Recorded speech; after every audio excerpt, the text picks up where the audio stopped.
NEET paper leak मामले में कांग्रेस महासचिव सचिन पायलट ने कहा है कि नीट परीक्षा को रद्द किया गया।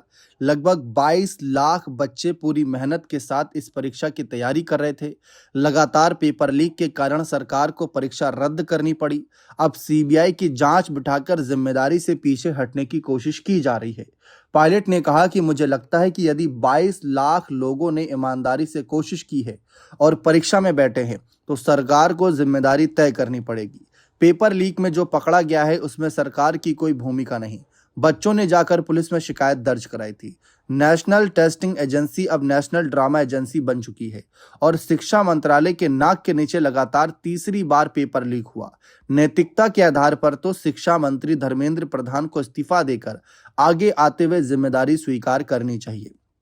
बता दें कि सचिन पायलट इकलौते ऐसे नेता नहीं जिन्होंने शिक्षा मंत्री धर्मेंद्र प्रधान से इस्तीफे की मांग करी। कई ऐसे नेता हैं जिन्होंने लगातार ये मांग उठाई। राजस्थान की राजनीति से निकलकर सचिन पायलट ने जिस तरीके से राष्ट्रीय स्तर पर इस मांग को रखा, ये चर्चा का केंद्र खूब बना और राष्ट्रीय स्तर के मुद्दों में काफी ज्यादा इसकी भनक भी देखने को मिली। सरकार पर दबाव भी दिखा, इसीलिए रीनीट की तैयारी भी धड़ाधड़ तरीके से की जा रही है। लेकिन क्या लगता है, धर्मेंद्र प्रधान क्या बच रहे हैं? क्या इस्तीफा देना चाहिए या नहीं? अपनी राय कमेंट सेक्शन में दीजिए और इसके साथ ही सचिन पायलट का एक बयान सुनिए जो पेपर लीक के मुद्दे पर बहुत ही जमकर सोशल मीडिया पर वायरल हो रहा है। नीट 2026 की परीक्षा को रद्द किया गया है।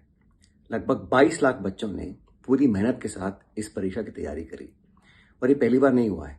लगातार पेपर लीक के कारण सरकार को ये परीक्षा रद्द करनी पड़ रही है और अब सीबीआई की जांच बिठाकर जिम्मेदारी से पीछे हटने की कोशिश की जा रही है।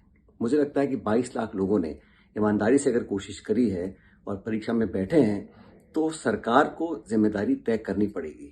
और जो पेपर लीक का हादसा वो जो पकड़ा गया है, इसमें सरकार की कोई भूमिका नहीं थी। कुछ बच्चों ने जाके पुलिस में कंप्लेन करी, उसके बाद जाके इस पेपर को कैंसिल किया।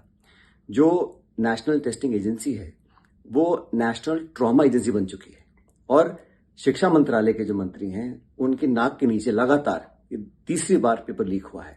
मुझे लगता है कि नैतिकता के आधार पर शिक्षा मंत्री को इस्तीफा देना चाहिए और आगे आके जिम्मेदारी कबूल करनी चाहिए। बच्चों के, नौजवानों के भविष्य से खिलवाड़ करने का अधिकार किसी को नहीं है और पेपर लीक एक लगातार ऐसा सिलसिला बन चुका है जिससे सरकार निपटना नहीं चाहती। ना तो इच्छा शक्ति है और ना करने की कोशिश कर रही है। इसलिए जिम्मेदारी तय करनी पड़ेगी और शिक्षा मंत्री जी को नैतिकता के आधार पर अपना इस्तीफा देना चाहिए।